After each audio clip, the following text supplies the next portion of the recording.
Bienvenidos a Destino y Redención, el lugar donde las historias olvidadas encuentran su voz y los corazones heridos descubren que siempre hay una segunda oportunidad. Si esta es la primera vez que nos acompañas, te invito a suscribirte a este canal, a dejar tu like si la historia toca tu corazón, y a compartir en los comentarios cuál ha sido la marca más profunda que la vida ha dejado en ti. Porque hoy te traigo una historia que nos recuerda algo esencial: las cicatrices que el mundo ve no son nada comparadas con las que el alma carga en silencio. Dicen que las heridas del alma no se ven, pero hay quienes cargan ambas, en el rostro y en el corazón. Esta es la historia de una mujer que aprendió a caminar con la cabeza en alto a pesar del desprecio, y de un hombre que descubrió que el amor verdadero no mira con los ojos, sino con algo mucho más profundo. Esta es la historia de Lucía, la costurera de San Miguel del Monte, y de cómo una cicatriz que todos consideraban una maldición se convirtió en el mapa que condujo a dos almas perdidas hacia la redención.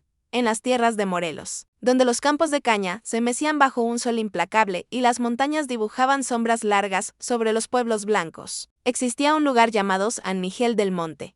Era uno de esos pueblos donde todos conocían a todos, donde los secretos duraban menos que el rocío de la mañana y donde los juicios se heredaban de generación en generación como si fueran propiedades o deudas impagables. Las calles empedradas subían y bajaban entre casas de adobe y con tejados de teja roja, y en las tardes, cuando el calor cedía un poco, las mujeres sacaban sus sillas a las puertas para bordar, tejer o simplemente vigilar el ir y venir de la vida ajena. Lucía había nacido en ese pueblo hace 25 años, cuando el siglo aún no alcanzaba su mitad y las viejas costumbres gobernaban cada aspecto de la existencia. Su madre había muerto al darle a luz y su padre, un hombre taciturno que trabajaba en los molinos de trigo, la había criado con esa mezcla de ternura torpe y resignación que caracteriza a los hombres que deben hacer de padre y madre al mismo tiempo. Lucía había crecido entre el olor a harina y el sonido constante de las piedras de molino girando como el tiempo mismo. Era una niña de risa fácil, de ojos grandes y oscuros como pozos profundos, de cabello negro que su padre trenzaba cada mañana antes de que el sol asomara tras las montañas.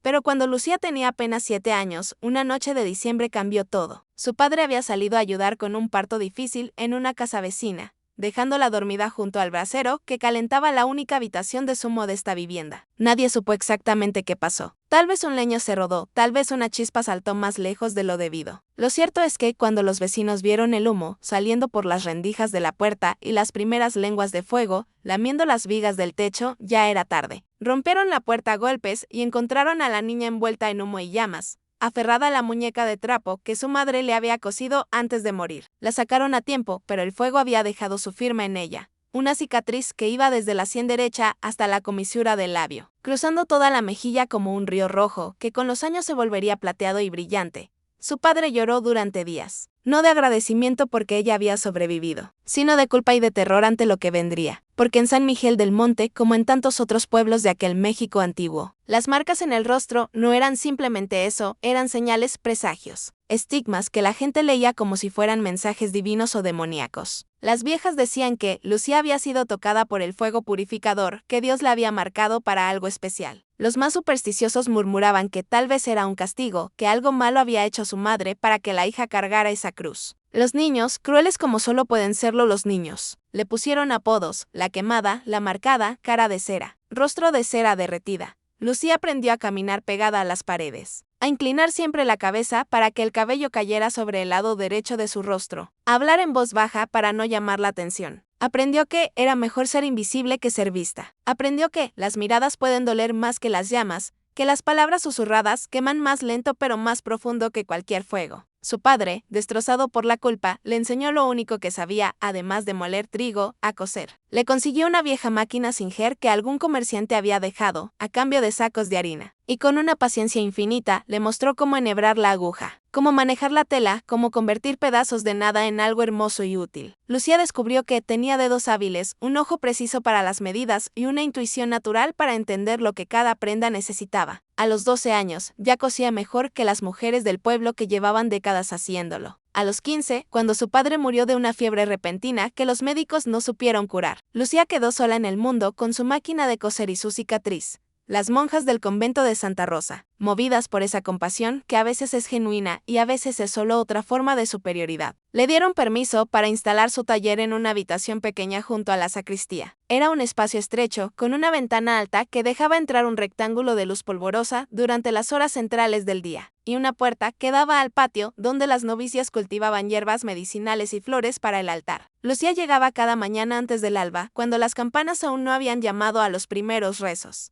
y se quedaba hasta que la oscuridad hacía imposible distinguir un hilo negro de uno azul marino. Cosía todo, vestidos de domingo para las señoras ricas del pueblo, camisas de trabajo para los jornaleros, hábitos para las monjas jóvenes, ajuares para las novias, mortajas para los muertos. Sus dedos conocían todas las telas, el lino áspero que raspaba, el algodón suave que se dejaba moldear, la lana que picaba en las manos pero abrigaba el alma, la seda que llegaba de vez en cuando desde la capital y que se deslizaba entre los dedos como agua fría. Pero, aunque su trabajo era impecable, aunque sus puntadas eran las más perfectas y sus precios los más justos, Lucía seguía siendo invisible. Las mujeres venían a dejarle tela y medidas, pero lo hacían rápido, como quien cumple un trámite desagradable. Le hablaban sin mirarla a los ojos, dejaban las monedas sobre la mesa, en lugar de ponerlas en su mano, se persignaban al salir como si hubieran estado en presencia de algo impuro. Los hombres simplemente no existían para ella o ella no existía para ellos. Cuando Lucía caminaba por la plaza los domingos después de misa, con su vestido más decente y su rebozo cuidadosamente colocado para ocultar el lado derecho de su rostro, los jóvenes pasaban a su lado como si fuera un fantasma. Las madres apartaban a sus hijos varones cuando ella se acercaba, no fuera a ser que les contagiara su mala suerte o que se encapricharan con una muchacha que ninguna familia decente aceptaría como nuera. Había habido, hacía mucho tiempo, un chico. Se llamaba Tomás y trabajaba en la herrería de su tío. Lucía tenía 18 años y él 20. Se habían conocido cuando ella fue a pedir que le arreglaran la máquina de coser. Y Tomás, que era nuevo en el pueblo y no conocía su historia, le había sonreído con esa sonrisa amplia y honesta, de quien aún no ha aprendido a juzgar. Durante 3 meses, Tomás encontró excusas para pasar por el convento, que sí traía unos clavos para las monjas, que sí necesitaba bendecir unas herramientas, que si su madre requería que le ajustaran un vestido. Lucía, que había vivido 25 años sin que ningún hombre la mirara con algo parecido al interés, floreció como esas plantas del desierto que esperan años para recibir una gota de lluvia. Empezó a peinarse con más cuidado, a usar el vestido azul que hacía resaltar el color de sus ojos, a sonreír cuando él entraba, aunque le costara porque la cicatriz le tiraba de la comisura del labio. Pero los pueblos pequeños tienen ojos en cada ventana y lenguas afiladas como cuchillos. La tía de Tomás, una mujer amargada que había envenenado con su desgracia todo lo que tocaba, se encargó de ilustrar a su sobrino sobre la realidad. Le mostró a Lucía tal como el pueblo la veía, una mujer marcada, probablemente estéril por el susto del fuego, seguramente maldita, definitivamente inadecuada para ser la madre de los nietos que ella, la tía, esperaba con ansia. Le recordó que había muchachas bonitas, completas, sin tacha, que estarían encantadas de casarse con un herrero joven y fuerte como él. Le pintó un futuro de vergüenza y rechazo social si se atrevía a elegir a alguien como Lucía. Tomás duró 2 semanas más visitando el convento, pero sus sonrisas se volvieron forzadas, sus conversaciones más cortas, sus ojos esquivos, y un día simplemente dejó de ir. Lucía se enteró 3 meses después cuando una de las novicias le comentó con inocencia cruel que Tomás se había casado con la hija del dueño de la tienda de telas, una muchacha rubia y risueña que nunca había tenido que coser un botón en su vida. Lucía no lloró. Había aprendido hacía mucho tiempo que las lágrimas no cambian nada, que el dolor hay que guardarlo en el mismo lugar donde guardaba los retales de tela que ya no servían para nada grande, pero que tal vez algún día podrían formar parte de algo nuevo. Los años pasaron lentos y pesados como piedras de molino. Lucía vivía su vida medida en puntadas, en piezas de tela que entraban sin forma y salían convertidas en vestidos, camisas, manteles, sábanas. Vivía entre el aroma a incienso que se colaba desde la iglesia y el olor a tierra mojada del patio de las monjas. Se levantaba cuando el cielo apenas empezaba a cambiar de negro a gris. Rezaba un rosario porque su padre le había enseñado que había que agradecer cada día, aunque ese día no trajera nada por lo que alegrarse. Desayunaba atole frío y un pedazo de pan, y luego se sentaba frente a su máquina y cosía. Cosía con una concentración absoluta, con esa entrega total que es la única forma de olvidar que existe un mundo afuera. Las monjas la trataban con una mezcla de compasión y utilidad.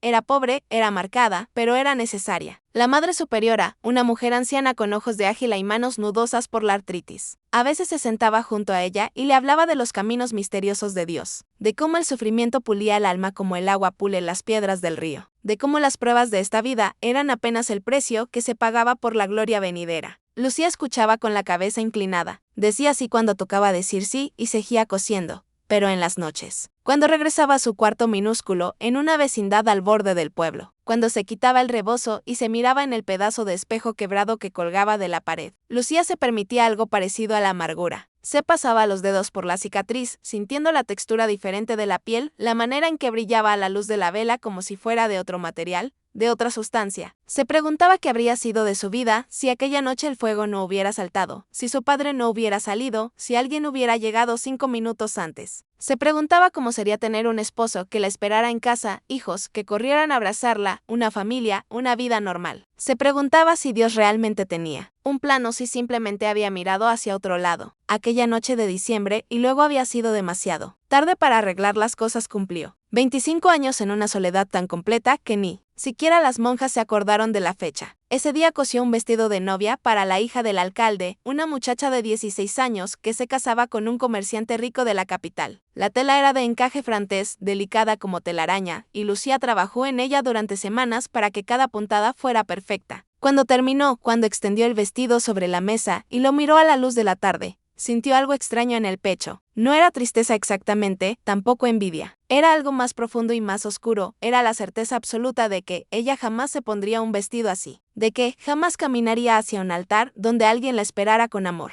de que su vida sería siempre esto, coser sueños para otras mujeres, mientras sus propios sueños se pudrían en silencio como fruta olvidada en un rincón. Fue en ese estado de ánimo, en esa melancolía profunda que a veces es más peligrosa que la desesperación porque te hace tomar decisiones que en otro momento no tomarías, que Lucía hizo algo que nunca había hecho. Salió de su cuarto esa noche cuando la luna llena convertía las calles del pueblo en un laberinto de plata y sombras, y caminó hasta la iglesia. No entró. Se quedó en el atrio, bajo el ciprés gigante que habían plantado los frailes franciscanos 200 años atrás, y miró hacia las estrellas. Y por primera vez en su vida, Lucía le habló a Dios no con las oraciones memorizadas que le habían enseñado, sino con sus propias palabras. Con su propia rabia y su propia pena. Le dijo que estaba cansada. Le dijo que no entendía por qué había permitido que el fuego la marcara, porque la había condenado a una vida de soledad y desprecio. Le preguntó si acaso había algo malo en ella, algo más allá de la cicatriz, algo podrido en su alma que justificara tanto rechazo. Le preguntó si alguna vez, solo una vez, alguien la miraría no con lástima, sino con algo parecido al amor. Y luego, exhausta, se sentó en el suelo con la espalda contra el tronco del ciprés y lloró. Lloró todas las lágrimas que había guardado durante años. Lloró hasta que le dolió el pecho y la garganta. Lloró hasta que no quedó nada dentro de ella, excepto un vacío extraño que podría haber sido paz o podría haber sido rendición. No escuchó respuesta aquella noche. El cielo permaneció callado, las estrellas siguieron brillando indiferentes, y cuando finalmente regresó a su cuarto, Lucía no sabía si se sentía mejor o peor. Pero algo había cambiado. Algo pequeño y sutil, como cuando una puerta, que ha estado cerrada durante años, se entreabre apenas 1 centímetro y deja pasar un hilo de luz. Lucía se durmió esa noche, con una extraña sensación de expectativa, como si algo estuviera a punto de suceder, aunque no tenía idea de qué podría ser. Y entonces llegó el otoño, y con él Don Esteban. La mañana en que Lucía lo conoció no tenía nada de especial. Era un martes de octubre, con ese frío seco de las montañas que se mete en los huesos y que anuncia que el invierno ya viene en camino. Lucía estaba en su taller, junto a la sacristía, terminando de coser unos hábitos nuevos para las novicias, cuando escuchó voces en el patio. No era inusual que hubiera visitas en el convento, comerciantes que traían velas y aceite, médicos que venían a atender a alguna monja enferma, familiares de las novicias que solicitaban verlas. Pero estas voces eran diferentes. Había urgencia en ellas, y algo parecido a la desesperación. Lucía se asomó por la ventana alta de su taller y vio a un hombre hablando con la Madre Superiora. Era alto, de hombros anchos pero ligeramente encorvados como si cargara un peso invisible. Tendría unos 40 años, calculó Lucía, con el cabello oscuro, apenas salpicado de gris en las sienes y una barba de varios días que le daba un aspecto descuidado. Vestía ropa de trabajo, pantalones de mezclilla, camisa de algodón, botas gastadas. Pero había algo en su postura, en la manera en que se quitaba el sombrero para hablar con la monja, que hablaba de educación, de una vida que había conocido tiempos mejores. A su lado, aferrados a sus piernas como náufragos a un madero, Había 3 niños, la mayor sería una niña de unos 8 años, con 2 trenzas largas y desiguales y un vestido que había sido azul pero que ahora era más bien gris de tanto lavado. Le faltaban 2 botones y el dobladillo estaba descosido. Junto a ella, un niño de quizás 6 años, con los pantalones demasiado cortos y una camisa que le quedaba tan grande que parecía que llevaba puesta la ropa de su padre. Y en los brazos del hombre, una niña pequeña de no más de 3 años, con la cara sucia y el cabello enredado, chupándose el pulgar con esa necesidad desesperada de los niños que han perdido algo fundamental y buscan consuelo donde pueden encontrarlo. Lucía no pudo escuchar la conversación, pero vio cómo la Madre Superiora negaba con la cabeza una y otra vez, como el hombre insistía con gestos cada vez más amplios, más desesperados. Vio cómo la niña mayor empezaba a llorar en silencio, con las lágrimas cayéndole por las mejillas, sin hacer ruido, y cómo el niño apretaba más fuerte la pierna de su padre. La pequeña en brazos se había quedado dormida, la cabeza cayéndole sobre el hombro del hombre con esa confianza absoluta que solo tienen los niños muy pequeños. La escena duró quizás 10 minutos. Finalmente, la Madre Superiora hizo un gesto definitivo con la mano, una despedida que no admitía réplica, y se dio la vuelta para regresar al convento. El hombre se quedó parado en medio del patio, con la niña pequeña en brazos y los otros 2 niños aferrados a él. Y por un momento, su rostro reflejó algo que Lucía reconoció de inmediato porque lo había visto en su propio espejo, la desesperación absoluta de quien ha llegado al final del camino y no sabe dónde ir. Lucía no supo qué la impulsó a hacer lo que hizo a continuación. Quizás fue la memoria de su propia soledad, quizás fue algo en la manera en que aquel hombre protegía a sus hijos, quizás fue simplemente que estaba cansada de ser invisible y quería, solo por una vez, hacer algo que importara. Se quitó el delantal, se ajustó el rebozo para asegurarse de que le cubriera bien la cicatriz y salió al patio. El hombre ya se estaba dando la vuelta para irse cuando escuchó sus pasos. Se giró y la miró con ojos cansados, ojos que habían llorado demasiado y dormido demasiado poco. Lucía mantuvo la cabeza inclinada, el cabello cayendo sobre el lado derecho de su rostro como siempre, y preguntó en voz baja: ¿Puedo ayudarle en algo, señor? El hombre la miró como si no entendiera la pregunta, como si las palabras le llegaran desde muy lejos. Luego miró a sus hijos y algo se rompió en su expresión. Lucía vio cómo intentaba hablar, cómo abría la boca y la cerraba sin que salieran palabras. Finalmente, con una voz ronca que sonaba como si no la hubiera usado en días, dijo: Mi esposa murió hace 3 meses. El parto de esta pequeña. No tengo madre ni hermanas que me ayuden, y la mujer que cuidaba a los niños se fue porque no puedo pagarle lo suficiente. Vine a preguntar si las monjas conocían a alguien que pudiera, pero no hay nadie. Nadie quiere venir a cuidar 3 niños a una hacienda que se cae a pedazos por un sueldo que apenas existe. La niña mayor sollozó más fuerte y el niño escondió la cara en la pierna de su padre. La pequeña seguía dormida, ajena a todo. Lucía los miró a los 4 y sintió algo moverse en su pecho, algo que llevaba tanto tiempo dormido que ya había olvidado que existía. Era compasión, sí, pero también era algo más, era reconocimiento. Reconocía en esos ojos infantiles el mismo abandono que ella había sentido cuando su padre murió y el mundo le dio la espalda. Reconocía en la desesperación de ese hombre la misma soledad que la había acompañado durante 25 años. Yo puedo ir, dijo. Las palabras salieron de su boca antes de que su mente pudiera detenerlas, antes de que la razón pudiera intervenir y recordarle todas las razones por las que aquello era una locura. El hombre la miró con incredulidad, como si no pudiera creer lo que acababa de escuchar. Lucía sintió el impulso de retractarse, de decir que había sido un error, de huir de vuelta a su taller, donde todo era conocido y seguro. Pero luego vio cómo la niña mayor levantaba la cabeza y la miraba con unos ojos llenos de una esperanza tan desesperada que dolía verla. Y supo que no podía echarse atrás. ¿Usted?, preguntó el hombre, y había algo en su tono que no era exactamente duda, pero tampoco era alivio. Era más bien confusión, como si no entendiera por qué alguien se ofrecería voluntariamente para un trabajo que nadie quería. Lucía asintió, manteniendo la cabeza inclinada. Soy costurera, dijo, pero también sé cocinar y limpiar y cuidar niños. Crecí sola con mi padre y aprendí a hacer de todo. Puedo ayudarle con sus hijos mientras encuentra a alguien más permanente. El hombre la observó durante un momento que se hizo eterno. Lucía podía sentir su mirada, recorriendo lo poco que podía ver de su rostro, estudiándola, evaluándola. Se preguntó si él también había escuchado los rumores sobre ella, si sabía quién era. Pero entonces el hombre asintió lentamente, como alguien que está tan desesperado que aceptaría cualquier ayuda, y dijo: Soy Esteban Carranza. Tengo una hacienda a 2 leguas de aquí, en dirección a las montañas. Era de mi padre y de mi abuelo antes que él. Ahora es más ruina que hacienda, pero es lo que tengo. Estos son mis hijos, Elena, Diego y la pequeña se llama Rosa. Les advierto que no será fácil. La casa está descuidada, no hay más sirvientes y yo paso la mayor parte del día en los campos tratando de salvar lo que queda de las cosechas. No puedo pagarle mucho, Lucía asintió. No necesito mucho, respondió. Con techo y comida es suficiente.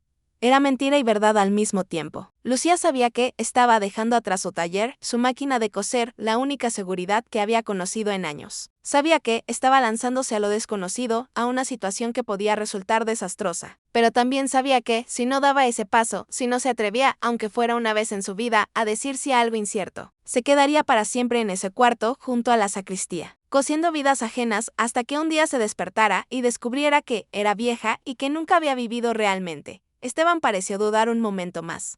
Luego extendió su mano libre, la que no sostenía a la niña pequeña, y dijo: entonces aceptaré su ayuda con gratitud. Señorita Lucía, completó ella, y por primera vez en mucho tiempo extendió su propia mano para estrecharla de él. Lucía Mendoza, la mano de Esteban, era grande, callosa, áspera de tanto trabajo. Envolvió la de Lucía completamente, y el apretón fue firme pero no excesivo, respetuoso. Cuando sus dedos se tocaron, Lucía sintió algo extraño, una especie de corriente eléctrica muy leve que no supo cómo interpretar. Pero antes de que pudiera pensar demasiado en ello, la niña mayor, Elena, se acercó tímidamente y le tomó la otra mano. Sus deditos estaban fríos y sucios, y Lucía los apretó suavemente. ¿De verdad vendrás con nosotros?, preguntó Elena, con una voz tan llena de esperanza que era casi doloroso escucharla. De verdad, respondió Lucía, y se agachó para quedar a la altura de la niña. Y lo primero que haremos será arreglar ese vestido que tienes, porque esos botones no van a coserse solos. Por primera vez desde que Lucía los había visto, algo parecido a una sonrisa apareció en el rostro de la niña. Fue pequeña, vacilante, como una flor que no está segura de si es seguro abrirse, pero estaba ahí. Diego, el niño, la miraba con desconfianza desde detrás de su padre, pero ya no lloraba. Y la pequeña Rosa seguía dormida, ajena a que su vida y la de su familia acababan de cambiar de rumbo. Lucía regresó a su taller para recoger sus pocas pertenencias. No tenía mucho que llevar: algunas mudas de ropa, su rosario, el espejo quebrado, algunos útiles de costura que no podía dejar atrás. La Madre Superiora, cuando se enteró de lo que estaba haciendo, la miró con una mezcla de desaprobación y alivio. Desaprobación porque una mujer soltera yéndose a vivir a una casa con un viudo era algo que daría de qué hablar. Alivio porque significaba una boca menos que alimentar y un espacio que podía usarse para otros fines. Le dio su bendición con frialdad, le recordó que debía comportarse con decoro cristiano, y la despidió con la misma indiferencia con la que se despide a un mueble viejo que ya no sirve una hora después. Lucía estaba sentada en un carro desvencijado tirado por un caballo flaco que parecía tan cansado como su dueño, alejándose del único pueblo que había conocido en su vida. A su lado iban los tres niños, Elena apretada contra ella como si temiera que fuera a desaparecer, Diego todavía vigilante y desconfiado, Rosa ahora despierta y observándola con esos ojos enormes que tienen los niños muy pequeños. Esteban conducía en silencio, con la mirada fija en el camino polvoriento que serpenteaba entre los campos secos y las colinas peladas.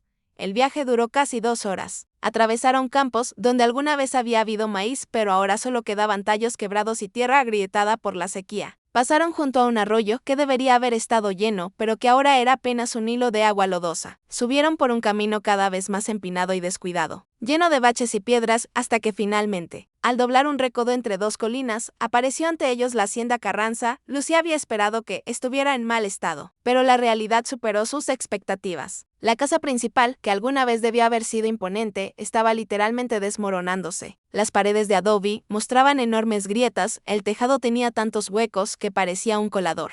Varias ventanas habían perdido sus postigos y las que los tenían colgando de una sola bisagra. El patio frontal estaba invadido por maleza y lo que alguna vez fue un jardín ahora era un erial donde crecían cardos y nopales silvestres. Detrás de la casa se veían los restos de lo que habían sido establos, graneros, corrales. Algunos edificios estaban completamente derruidos, otros se mantenían en pie por puro milagro. Esteban detuvo el carro y por un momento no dijo nada. Lucía podía sentir su vergüenza, su humillación ante tener que mostrarle a una extraña la magnitud de su ruina. Finalmente, con una voz cargada de amargura, dijo: «Bienvenida a lo que queda del Imperio Carranza. Mi abuelo crió aquí 1000 cabezas de ganado y cultivó 100 hectáreas de trigo. Mi padre redujo todo a la mitad, pero aún era próspero. Yo he logrado reducirlo a casi nada en apenas 10 años. Soy todo un talento para la destrucción».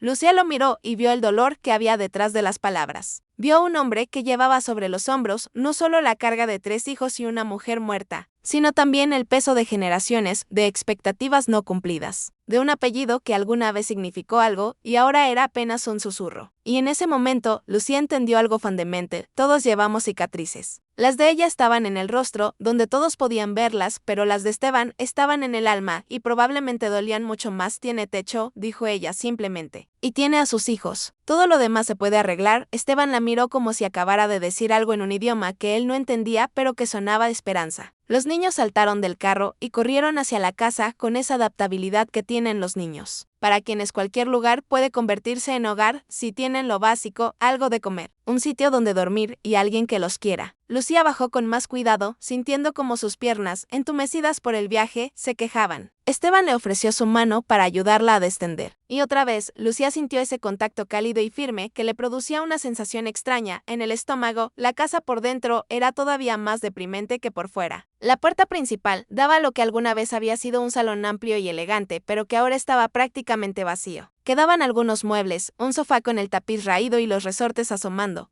una mesa coja, algunas sillas desparejadas. Las paredes, que conservaban restos de pintura verde oscuro, estaban manchadas de humedad. El piso de baldosas de barro tenía tantas baldosas rotas que Esteban había puesto tablas de madera para cubrir los huecos. Había polvo por todas partes, espeso como una manta, y telarañas en todos los rincones. El olor era cerrado, a abandono, a tristeza concentrada.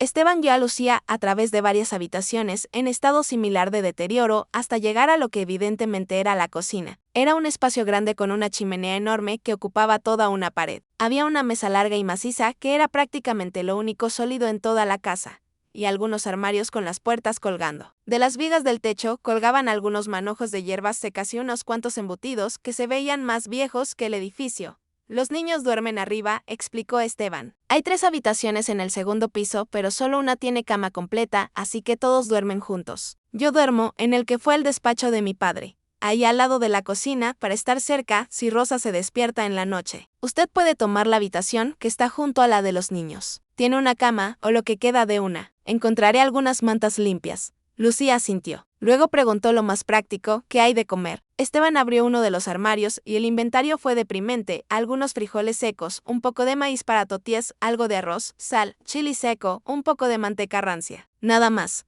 No había verduras frescas, ni carne, ni huevos, ni leche. Lucía calculó rápidamente y supo que, con lo que había, podía hacer tal vez 2 o 3 comidas decentes antes de que se acabara todo. Mañana voy al pueblo a vender un becerro, dijo Esteban, como si le hubiera leído el pensamiento. Traeré provisiones. Mientras tanto, haga lo que pueda con lo que hay. Esa primera noche, Lucía cocinó unos frijoles con un poco de chili y unas toties que salieron duras porque el comal estaba desnivelado y la masa no era buena. Comieron en silencio alrededor de la mesa de la cocina, iluminado solo por una vela porque el aceite para las lámparas se había acabado hacía tiempo. Elena comió sin quejarse, aunque era evidente que la comida no era buena. Diego miró su plato con desconfianza, pero finalmente se lo comió todo porque el hambre puede más que la desconfianza. Rosa, sentada en el regazo de su padre, aceptó las cucharadas de frijoles machacados que Lucía le dio, manchándose toda la cara en el proceso. Después de cenar, Esteban llevó a los niños arriba. Lucía pudo escuchar el murmullo de sus voces, el sonido del agua en una palangana, los pasos crujiendo sobre la madera vieja del piso. Luego silencio. Lucía se quedó en la cocina, mirando los platos sucios en la palangana, el piso que necesitaba barrer, la chimenea que necesitaba limpiarse. Por un momento, la enormidad de lo que había hecho le cayó encima como una montaña. Había dejado su vida, su trabajo, su seguridad para venir a esta ruina con un hombre al que no conocía y 3 niños que no eran suyos. ¿En qué había estado pensando? Pero luego recordó la mirada de Elena cuando le había dicho que vendría con ellos. Recordó la manera en que Rosa había confiado en ella lo suficiente como para dejar que le diera de comer. Y supo que, aunque fuera una locura, era una locura que tenía sentido. Al menos aquí era necesaria. Al menos aquí importaba. Lucía lavó los platos con el agua fría del pozo que había en el patio trasero, barrió el piso de la cocina lo mejor que pudo. Y luego subió las escaleras con la vela en la mano. El segundo piso era aún más ruinoso que el primero. Había tabla suelta que crujía peligrosamente y Lucía tuvo que caminar pegada a la pared para no caer a través de los agujeros. Encontró la habitación que Esteban le había asignado. Era pequeña, con una ventana sin vidrio por la que entraba el viento frío de la noche, una cama estrecha con un colchón que probablemente estaba lleno de insectos y una cómoda vieja sin cajones. Había una manta doblada sobre la cama y cuando Lucía la sacudió, una nube de polvo la hizo toser. Se quitó el vestido y se quedó en enaguas. no tanto por comodidad, sino porque el vestido era el único decente que tenía y no podía permitirse arruinarlo. Se tendió sobre la cama, que crujió amenazadoramente bajo su peso, y se cubrió con la manta que olía a humedad y a olvido. A través de la ventana sin vidrio podía ver el cielo nocturno, extraordinariamente brillante y limpio en esa altura, lleno de estrellas que parecían tan cercanas que casi podía tocarlas. Lucía pensó en su taller junto a la sacristía, en su máquina de coser, en la vida ordenada y predecible que había dejado atrás. Pensó en los años de soledad, en las miradas de desprecio, en la cicatriz que la había marcado para siempre. Y luego pensó en la mano de Elena aferrada a la suya, en los ojos agradecidos de Esteban, en la pequeña Rosa, confiando en ella lo suficiente como para comer de sus manos. Y por primera vez en muchos años, Lucía se durmió con algo parecido a la paz en el corazón. Los primeros días en la hacienda Carranza fueron una prueba de fuego. Lucía se levantaba antes del amanecer, cuando el frío era tan intenso que podía ver su propio aliento, y encendía el fuego en la cocina. Luego preparaba un desayuno simple, atole de maíz si había leche, o café aguado con pan duro si no la había. Esteban bajaba poco después con la ropa de trabajo ya puesta y los ojos hinchados de cansancio. Comía de pie, rápidamente, como quien cumple un trámite necesario pero desagradable. Y luego salía hacia los campos donde trabajaba, desde que salía el sol hasta que se ponía. Los niños eran su propio desafío. Elena, la mayor, era una niña seria y callada que había tenido que crecer demasiado rápido. Ayudaba con todo lo que Lucía le pedía, pero había una tristeza profunda en sus ojos que partía el alma. Diego, el niño de 6 años, era todo lo contrario, inquieto, desconfiado, propenso a rabietas repentinas cuando las cosas no salían como él quería. Rechazaba cualquier intento de Lucía de acercarse a él, la miraba con hostilidad abierta y más de una vez le gritó que ella no era su madre y que no tenía que obedecerla. Rosa, la pequeña, era más fácil en algunos sentidos y más difícil en otros. Se dejaba cuidar, comer, vestir, pero lloraba mucho, especialmente en las noches, con un llanto desesperado que no se calmaba con nada. Lucía se dedicó a la tarea de convertir esa casa en ruinas en algo parecido a un hogar con la misma determinación metódica con la que cosía. Limpió cada habitación, una por una, barriendo décadas de polvo y mugre. Lavó las ventanas con agua y ceniza hasta que volvieron a ser translúcidas. Remendó las cortinas agujereadas, cosió sábanas a partir de retazos de tela vieja. Arregló la ropa de los niños que estaban literalmente cayéndose a pedazos. Descubrió que, en uno de los graneros semiderruidos, había sacos de semillas que todavía servían, y plantó un pequeño huerto en el patio trasero, chiles, tomates, hierbas. No sabía si crecería algo, pero había que intentar. Lo más difícil no era el trabajo físico, aunque era agotador. Lo más difícil era la soledad emocional. Esteban era amable pero distante, un hombre encerrado en su propio dolor que interactuaba con ella solo lo necesario. Le agradecía la comida con un gruñido, le preguntaba si necesitaba algo con la misma voz monocorde con la que podría haberle preguntado a un empleado. Y luego desaparecía a su habitación o a los campos. Nunca conversaban, nunca se sentaban juntos después de la cena a hablar del día, de los niños, de nada. Era como si Lucía fuera un mueble más de la casa, útil, necesario, pero no realmente parte de la familia. Y los niños, aunque empezaban a acostumbrarse a ella, todavía la trataban con esa mezcla de gratitud y resentimiento que tienen los huérfanos hacia quien intenta reemplazar a su madre. Elena la ayudaba pero nunca sonreía. Diego seguía siendo hostil, aunque ahora comía lo que ella cocinaba sin protestar. Rosa dejaba que Lucía la cargara, la bañara, la meciera para dormir, pero nunca dejaba de llorar por las noches. Pero lo peor, lo que realmente dolía, era que Lucía seguía siendo invisible. Pensó que tal vez aquí, en esta casa lejos del pueblo, lejos de las miradas y los juicios, finalmente podría ser vista como algo más que su cicatriz. Pero Esteban nunca la miraba realmente. Cuando hablaban, él fijaba la vista en algún punto sobre su hombro, o miraba al suelo, o observaba a sus hijos. Pero nunca la miraba a ella, a los ojos, al rostro completo. Lucía se dio cuenta de que él sabía. Sabía de su cicatriz, probablemente alguien del pueblo le había contado cuando fue a vender el becerro y comprar provisiones. Y aunque no la trataba con desprecio ni con lástima, simplemente no la veía. Era como si su forma de lidiar con la incomodidad de tener a una mujer marcada en su casa fuera fingir que esa marca no existía y en el proceso fingir que ella tampoco existía realmente. Pasó un mes. Luego 2. El invierno llegó con toda su fuerza, convirtiendo la hacienda en un lugar aún más inhóspito. El viento silbaba a través de las grietas de las paredes, la escarcha cubría el patio cada mañana. Y las noches eran tan frías que Lucía dormía completamente vestida y aún así temblaba bajo las mantas. Pero poco a poco, casi imperceptiblemente, las cosas empezaron a cambiar.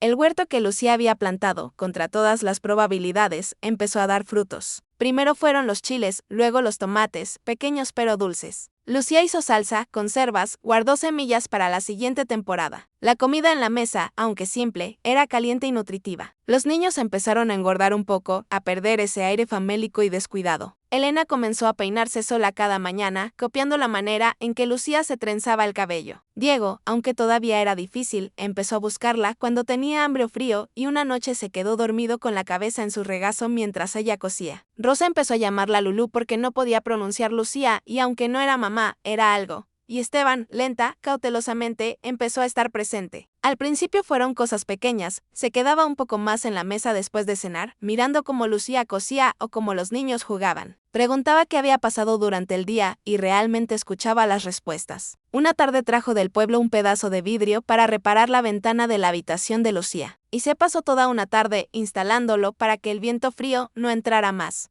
Otro día llegó con tela, buena tela de algodón. Y le dijo que era para que se hiciera un vestido nuevo porque el que usaba estaba demasiado gastado. Pero el cambio real, el momento en que algo fundamental se movió entre ellos. Llegó una noche de diciembre, era tarde, pasadas las 10. Y todos en la casa dormían excepto Lucía y Esteban. Ella estaba en la cocina terminando de lavar los platos de la cena y él estaba sentado a la mesa con unos papeles y una vela, revisando cuentas que nunca cuadraban. Números que siempre terminaban en rojo. Había un silencio cómodo entre ellos, roto solo por el sonido del agua, el rasguño de la pluma sobre el papel y el crepitar del fuego en la chimenea. De repente, Esteban habló. Su voz sonó extrañamente alta en el silencio. ¿Por qué vino aquí? Lucía se quedó quieta, con las manos sumergidas en el agua jabonosa. La pregunta era simple, pero la respuesta era compleja, llena de capas que ni ella misma había explorado completamente. Finalmente, sin darse la vuelta, dijo, porque sus hijos me necesitaban. Esa no es toda la verdad, insistió Esteban. Lucía sintió algo tensarse en su pecho. Muy lentamente, sacó las manos del agua, se las secó en el delantal y se giró para mirarlo. Y por primera vez, desde que había llegado a esa casa, se quitó el rebozo que siempre le cubría la cabeza, dejando caer el cabello sobre los hombros y exponiendo completamente el lado derecho de su rostro. La cicatriz que brillaba a la luz de la vela como plata fundida. Vine porque en el pueblo nadie me veía, dijo con una voz que temblaba ligeramente, pero que no se quebró. Vine porque pasé 25 años siendo invisible, siendo un fantasma, siendo algo de lo que la gente apartaba la mirada. Vine porque sus hijos me miraron como si yo fuera una persona real. Y usted me ofreció su mano, sin estremecerse cuando la tocó, aunque seguramente ya había escuchado hablar de mí y de mi marca. Vine porque pensé que tal vez aquí, lejos de todo, podría ser útil, podría importar. Esteban había dejado la pluma. Sus ojos, que siempre habían evitado el rostro de Lucía, ahora lo estudiaban abiertamente, recorriendo cada centímetro, deteniéndose en la cicatriz sin disimulo, pero también sin horror. Lucía se obligó a sostenerle la mirada, aunque cada instinto le gritaba que se cubriera, que huyera, que volviera a esconderse, detrás del cabello y el rebozo. Finalmente, Esteban habló, y su voz era diferente, más suave, más humana. Yo también soy invisible. No tengo cicatriz que la gente pueda ver, pero soy un fracaso andante. Heredé todo lo que mi padre y mi abuelo construyeron y lo dejé morir. Tuve una esposa buena que me dio 3 hijos hermosos y la maté de tanto embarazarla, de tanto hacerle pasar necesidad, de no poder pagarle un médico decente cuando llegó el momento. Soy un viudo de 40 años, con una hacienda en ruinas y 3 niños hambrientos. Los hombres del pueblo me miran con lástima o con desprecio, las mujeres cuchichean cuando paso. Así que sí, entiendo lo que es ser invisible, entiendo lo que es cargar una marca, aunque la mía no se pueda ver. Se levantó de la mesa y caminó hacia donde estaba Lucía. Ella sintió el impulso de retroceder, pero se obligó a permanecer quieta. Esteban se detuvo frente a ella, tan cerca que Lucía podía ver las pequeñas arrugas alrededor de sus ojos, las canas en su barba, la tristeza profunda que habitaba en su mirada lentamente, con una vacilación que hablaba de miedo y de ternura al mismo tiempo. Esteban levantó su mano y la posó sobre la mejilla de Lucía, sobre la cicatriz. Lucía se estremeció, no de rechazo sino de shock. Hacía años, literalmente años, que nadie la tocaba ahí. La gente evitaba ese lado de su rostro como si fuera contagioso, como si tocar la marca pudiera transferirle su mala suerte. Pero Esteban no apartó la mano. Con el pulgar trazó suavemente el recorrido de la cicatriz desde la sien hasta el labio. Como quien lee un mapa, acaricia algo precioso. Esto no la define, dijo en voz baja. Esto no es lo que veo cuando la miro. ¿Qué ve entonces? Susurró Lucía, y su voz sonó rota, vulnerable de una manera que nunca se había permitido ser. Veo a alguien que vino a ayudar a extraños cuando nadie más lo hizo. Veo a alguien que convirtió esta ruina en un hogar. Veo a alguien que hace que mis hijos sonríen de nuevo, que hace que la comida sepa mejor, que hace que las noches frías sean menos frías. Veo a alguien valiente y bondadoso y hermoso. La palabra hermoso cayó entre ellos como una piedra en un estanque. generando ondas que se expandían y expandían. Lucía sintió que las lágrimas le quemaban los ojos, pero se negó a dejarlas caer. Había llorado suficiente en su vida. Ahora quería aferrarse a este momento, a este instante imposible en el que alguien la había tocado con ternura y la había llamado hermosa. No soy hermosa, dijo, pero sin convicción. Como quien repite algo que le han enseñado a creer pero que está empezando a dudar. Para mí lo es, respondió Esteban. Y eso es lo único que importa. Se quedaron así, mirándose en la cocina iluminada, solo por la luz temblorosa de la vela y el resplandor del fuego moribundo. Y entonces, lentamente, Esteban se inclinó y besó la cicatriz de Lucía. Justo donde la piel cambiaba de textura, justo donde comenzaba la marca. Fue un beso suave, casi reverente, que no pedía nada y lo daba todo. Y cuando se apartó, Lucía vio en sus ojos algo que no había visto en los ojos de ningún hombre en toda su vida. Deseo, sí, pero también respeto, admiración y algo que se parecía peligrosamente al amor. Pero el camino hacia la aceptación nunca es sencillo, y el amor que nace del dolor compartido debe probarse en el fuego antes de que pueda solidificarse en algo duradero. La noticia de que Esteban Carranza había traído a una mujer a vivir a su hacienda corrió por San Miguel del Monte como rejero de pólvora, y cuando alguien finalmente identificó a esa mujer como Lucía Mendoza, la costurera marcada del convento, el escándalo fue mayúsculo. Las lenguas se afilaron, las especulaciones se multiplicaron y la indignación moral del pueblo se elevó a niveles casi cómicos. Primero llegaron los rumores. Se decía que Lucía había seducido a Esteban cuando él estaba vulnerable por su luto. Se decía que probablemente usaba brujería, porque como si no una mujer marcada podría atraer a un hombre. Se decía que los niños estaban siendo descuidados, que la hacienda se había vuelto un lugar de pecado, que era una vergüenza para la memoria de la difunta esposa. Se decía todo y nada, porque en pueblos como San Miguel del Monte, la verdad importa menos que el placer de tener algo de qué hablar. Luego llegaron los familiares. Esteban tenía una hermana, Catalina, casada con un comerciante próspero del pueblo vecino. No se habían visto en años porque Catalina consideraba que Esteban había arruinado el buen nombre familiar con su incapacidad para mantener la hacienda próspera. Pero ahora, ante la noticia escandalosa, Catalina descubrió repentinamente su deber fraterno y se presentó en la hacienda con su esposo, un hombre gordo y pomposo llamado Rodrigo, y sus 2 hijos ya adultos. Llegaron un domingo por la tarde, cuando Lucía estaba en el patio trasero enseñando a Elena a plantar semillas en el huerto y Diego perseguía gallinas con palos. Rosa dormía la siesta en su cuna improvisada en la cocina, y Esteban había ido al pueblo a la misa, que había empezado a asistir regularmente, desde que Lucía le había sugerido que los niños necesitaban normalidad y rutina.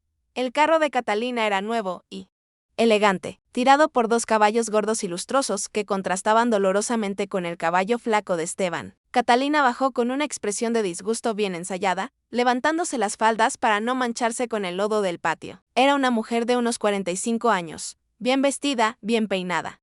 Con esa actitud de superioridad moral que caracteriza a quienes miden su valor por su posición social en lugar de por su carácter. Cuando vio a Lucía, su expresión pasó del disgusto al shock y luego algo parecido a la satisfacción maliciosa. Ahí estaba la confirmación de todo lo que había escuchado. Una mujer con una cicatriz horrible, vestida como una campesina, jugando en el lodo con los niños de su hermano como si tuviera algún derecho a estar ahí. Así que es cierto, dijo con una voz que podría haber cortado cristal. Mi hermano ha traído a una persona hacia vivir con sus hijos. Lucía se enderezó lentamente, limpiándose las manos llenas de tierra en el delantal. Elena se pegó a su lado, instintivamente protectora. Diego dejó de perseguir gallinas y se acercó también, mirando a los desconocidos con desconfianza. Buenos días, señora, dijo Lucía, manteniendo la voz tranquila, aunque sentía que el estómago se le retorcía. Don Esteban no está en casa en este momento, pero si gusta esperarlo. No he venido a ver a Esteban, interrumpió Catalina. He venido a ver con mis propios ojos lo que está pasando aquí. He venido a rescatar a estos niños de esto. Hizo un gesto amplio que abarcaba a Lucía, el patio descuidado, la casa en ruinas, todo. Sus hijos, 2 hombres de 20 y tantos años que habían heredado la arrogancia de su madre, se rieron. Rodrigo simplemente observaba con esa expresión de juez que adoptan los hombres que se creen importantes. Los niños están bien, dijo Lucía, sintiendo como la rabia empezaba a calentarle las mejillas. Están alimentados, cuidados, amados. ¿Amados? ¿Por una extraña marcada que probablemente ni siquiera debería estar cerca de niños decentes? ¿Quién sabe qué clase de influencias está ejerciendo sobre ellos? Mira ese vestido, Elena. Mira qué desaliñados están. Esto es una vergüenza. Esteban ha perdido completamente el juicio, y alguien tiene que actuar antes de que arruine completamente la vida de estos pobres huérfanos. No somos huérfanos, dijo Elena de repente, con una voz clara y fuerte que sorprendió a todos, incluida Lucía. Tenemos a nuestro papá, y tenemos a Lucía, y estamos bien. Catalina la miró como si no pudiera creer que una niña de 8 años se atreviera a contradecirla. No sabes de qué hablas, niña. Eres demasiado joven para entender. Pero yo soy tu tía y es mi responsabilidad asegurarme de que estés en un ambiente apropiado. Voy a hablar con el párroco y con las autoridades del pueblo. Voy a asegurarme de que esta situación escandalosa se corrija. En ese momento, Esteban apareció por el camino de entrada, de regreso de la misa. Cuando vio el carro elegante en su patio, cuando reconoció a su hermana, su expresión se endureció de una manera que Lucía nunca había visto. Bajó de su caballo con movimientos deliberados y caminó hacia donde estaban todos reunidos. Catalina, dijo, y su voz era helada. No te esperaba. Claramente, respondió ella. De haberme esperado, quizás habrías escondido mejor esta situación, como la llamas, no te incumbe. Son mi casa, mis hijos, mi vida. Tu vida, Esteban, mírate. Vives en una ruina con una mujer marcada que sin duda está aquí por tu dinero. No tengo dinero. Interrumpió Esteban. Entonces está aquí porque no tiene dónde más ir. Y tú eres tan desesperado o tan patético que aceptaste cualquier cosa. ¿No te das cuenta del escándalo? ¿No te importa el nombre de nuestra familia? El nombre de nuestra familia, dijo Esteban, y ahora su voz temblaba de rabia contenida, murió con nuestro padre. Tú te fuiste a tu vida cómoda con Rodrigo y no volviste a ver para atrás. No estuviste aquí cuando mi esposa murió. No estuviste aquí cuando mis hijos lloraban de hambre. No estuviste aquí cuando la hacienda se caía a pedazos. Pero ahora que hay un escándalo del que puedes disfrutar, ahora apareces con tu indignación moral y tus amenazas. No son amenazas, Esteban. Es preocupación genuina. Estos niños necesitan una influencia femenina adecuada, no una. Se detuvo, buscando la palabra adecuada. Una mujer como yo, completó Lucía en voz baja. Una mujer marcada, una mujer imperfecta, una mujer que no cumple con los estándares de la sociedad decente. Catalina la miró con una mezcla de sorpresa y desdén. Al menos reconoces lo que eres. Lo que soy, dijo Lucía, y algo en su voz hizo que todos se callaran y la miraran, es alguien que estuvo aquí cuando nadie más quiso estar. Lo que soy es alguien que convirtió esta casa en un hogar cuando su hermano no tenía fuerzas para hacerlo. Lo que soy es alguien que alimenta a estos niños, que los abraza cuando lloran, que les cose ropa cuando la suya se cae a pedazos. Lo que soy es alguien que vino a ayudar no porque esperara algo a cambio, sino porque era lo correcto. Y si eso me convierte en inadecuada a sus ojos, entonces me honra ser inadecuada. El silencio que siguió fue denso y pesado. Rodrigo se removió incómodo. Los hijos de Catalina miraban al suelo. La propia Catalina parecía no saber qué decir, algo inusual para ella. Y Esteban miraba a Lucía con una expresión que era casi de adoración. Finalmente, fue Elena quien rompió el silencio. Se acercó a Lucía, tomó su mano y miró directamente a su tía. No la queremos aquí, dijo con una firmeza impresionante para una niña de 8 años. A usted. No la queremos. Queremos a Lucía. Así que váyase, por favor. Diego se acercó también y tomó la otra mano de Lucía. Sí, váyase. Lucía se queda. Catalina se puso roja como un tomate. Su boca se abrió y cerró varias veces sin que saliera ningún sonido coherente. Finalmente, miró a su hermano y siseó, esto no ha terminado, Esteban. Hablaré con el párroco. Hablaré con quien sea necesario. Esta situación es inapropiada y vergonzosa, y haré todo lo posible por corregirla. Haz lo que quieras, respondió Esteban con una calma que sorprendió incluso a Lucía. Pero mientras lo haces, recuerda esto, mi esposa murió porque no tuve dinero para pagarle un buen médico. Murió porque la hacienda estaba en ruinas y yo no podía costear nada mejor. Cuando le pedí ayuda a nuestra familia, cuando te pedí ayuda a ti, no contestaste mis cartas. Así que perdona, si ahora tu opinión sobre cómo debo vivir mi vida no me importa en absoluto. Y si intentas quitarme a mis hijos o hacer la vida imposible a Lucía, te prometo que, aunque no tenga dinero ni influencia, encontraré la manera de hacerte pagar por ello. Catalina dio media vuelta con un movimiento dramático de sus faldas y subió al carro. Rodrigo y sus hijos la siguieron rápidamente, claramente aliviados de poder escapar de la situación. El carro dio la vuelta en el patio, levantando polvo, y se alejó por el camino con la misma rapidez con la que había llegado. Cuando desaparecieron en la distancia, Esteban dejó salir un suspiro largo y tembloroso. Se pasó las manos por el rostro, frotándose los ojos con cansancio. Lucía quería decir algo, consolarlo o agradecerle, pero no encontraba las palabras. Fue Elena quien habló primero. «Papá, ¿pueden quitarnos a Lucía?» Esteban se agachó para quedar a la altura de su hija. «Lo intentarán, pero no se lo permitiré, lo prometo». Esa noche, después de que los niños se durmieran, Esteban y Lucía se sentaron en la cocina como se había vuelto su costumbre. Pero esta vez había una tensión en el aire que no había estado ahí antes. «Lo siento», dijo Esteban finalmente. «Siento que mi hermana haya venido aquí a insultarla. Siento que tenga que pasar por todo esto. No es su culpa», respondió Lucía. pero es mi responsabilidad. Usted está aquí por mí porque yo necesitaba ayuda, y ahora está pagando el precio de esa asociación. Pagué un precio toda mi vida, Esteban, por algo que no fue mi culpa, por una cicatriz que no elegí tener. Al menos ahora estoy pagándolo por una elección que tomé yo misma, venir aquí, ayudar, estar con ustedes. Esteban la miró durante un largo momento. Luego dijo algo que Lucía no esperaba: cásese conmigo. Lucía sintió como si el suelo desapareciera bajo sus pies. ¿Qué? Cásese conmigo, repitió Esteban, y ahora había urgencia en su voz. Sé que suena precipitado, sé que apenas nos conocemos realmente, pero pienso en usted todo el tiempo. Pienso en cómo ilumina esta casa, cómo hace sonreír a mis hijos, cómo hace que todo parezca posible cuando antes todo parecía perdido. Pienso en su valor, en su bondad, en su fuerza. Y sé que si no hago esto, si no me atrevo a pedírselo, mi hermano o el cura o alguien encontrará la manera de separarla de nosotros. Pero si fuera mi esposa, nadie podría tocarla. Nadie podría decir nada. Seríamos una familia de verdad. Lucía se levantó de la mesa, necesitando moverse, necesitando pensar. Su mente era un torbellino de emociones contradictorias. Parte de ella quería gritar sí inmediatamente, aferrarse a esta oportunidad de tener lo que siempre había soñado: un esposo, hijos, una familia, un hogar. Pero otra parte, la parte que había sido herida tantas veces, la parte que había aprendido a protegerse, susurraba advertencias. ¿Me está pidiendo que me case con usted por amor?, preguntó, girándose para mirarlo. ¿O me lo está pidiendo por conveniencia? ¿Para protegerme de su hermana? ¿Para tener a alguien que cuide a sus hijos de manera permanente? Esteban se levantó también y caminó hacia ella. Cuando habló, su voz era completamente honesta, las dos cosas. Sería mentira decir que solo es por amor, porque también necesito su ayuda. Pero también sería mentira decir que solo es por conveniencia. Porque he llegado a sentir cosas por usted que no esperaba sentir nunca más después de que mi esposa murió. No sé si es amor todavía. Tal vez sea demasiado pronto para llamarlo así. Pero es respeto, es admiración, es gratitud, es deseo. Y creo que podría convertirse en amor. Si nos damos la oportunidad. ¿Y si nunca se convierte en amor?, preguntó Lucía. ¿Qué entonces? Entonces al menos tendremos respeto mutuo, una sociedad. Un propósito compartido. Que es más de lo que muchos matrimonios tienen. Lucía cerró los ojos. Pensó en todas las razones por las que esto era una mala idea. Pensó en que apenas se conocían, en que él todavía estaba de luto por su esposa, en que ella se había pasado la vida entera siendo rechazada y probablemente no sabía cómo ser parte de un matrimonio. Pensó en todos los obstáculos, en todas las dificultades, en todas las maneras en que esto podía salir mal. Pero luego pensó en Elena tomando su mano, en Diego durmiendo en su regazo, en Rosa llamándola Lulú con su vocecita aguda. Pensó en las mañanas, despertándose en esta casa destartalada que se había convertido en su hogar. Pensó en los momentos robados en la cocina con Esteban, en las conversaciones nocturnas, en la manera en que él había tocado su cicatriz con ternura en lugar de repulsión.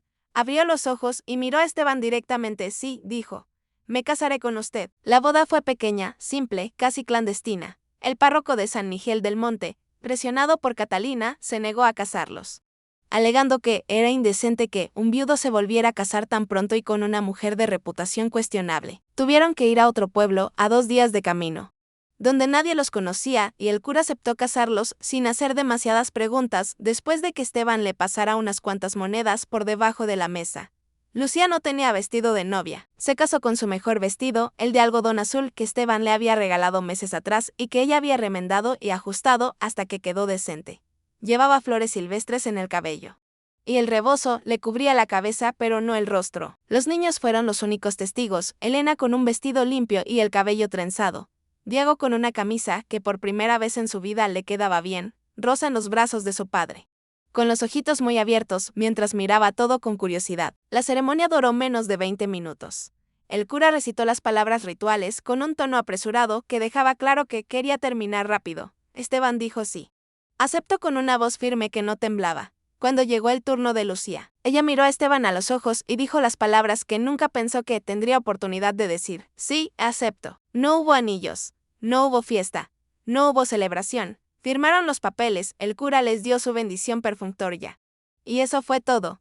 Lucía Mendoza dejó de existir y en su lugar nació Lucía de Carranza. El viaje de regreso a la hacienda tomó 2 días y fueron quizás los días más extraños de la vida de Lucía. Viajaban como familia ahora, ella y Esteban sentados juntos en el carro, los 3 niños detrás jugando con piedras y palos. Esteban manejaba con una mano y con la otra sostenía la de Lucía, como si necesitara recordarse constantemente que esto era real. que ella era suya ahora. Se detuvieron a pasar la noche en una posada modesta, y Lucía compartió habitación con Elena y Rosa, mientras Esteban y Diego durmieron en otra. No hubo noche de bodas. No hubo intimidad. Solo cansancio, sueño y la promesa de que todo eso vendría después cuando estuvieran en casa, cuando las cosas se asentaran. Cuando llegaron de vuelta a la hacienda Carranza, era como si la casa los estuviera esperando. El sol de la tarde doraba las paredes de adobe, haciendo que las grietas se vieran menos profundas, las ruinas menos devastadoras. El huerto que Lucía había plantado estaba floreciendo con las primeras lluvias de primavera. Las gallinas que Diego había perseguido ahora ponían huevos regularmente. El lugar seguía siendo pobre, seguía estando deteriorado, pero ya no se sentía abandonado. Se sentía habitado, querido. Vivo esa primera noche como marido y mujer. Oficiales, Esteban y Lucía cenaron con los niños como siempre. Sopa de frijol, toties calientes, agua fresca del pozo. Elena no paraba de sonreír, algo que hacía poco, pero que ahora parecía no poder controlar. Diego preguntó si Lucía era su mamá ahora, y cuando ella respondió que, si él quería, podía llamarla así. El niño sintió solemnemente como si estuviera aceptando un contrato muy serio. Rosa, que no entendía mucho de lo que estaba pasando, simplemente estaba contenta de estar rodeada de gente que la quería, después de acostar a los niños. Esteban y Lucía se quedaron solos por primera vez como esposos. Había nerviosismo en el aire, anticipación y algo de miedo también. Ninguno de los dos había hablado explícitamente sobre lo que vendría después, sobre la intimidad que se esperaba en un matrimonio. Esteban fue quien rompió el silencio. Lucía, dijo, y su voz era suave, casi tímida.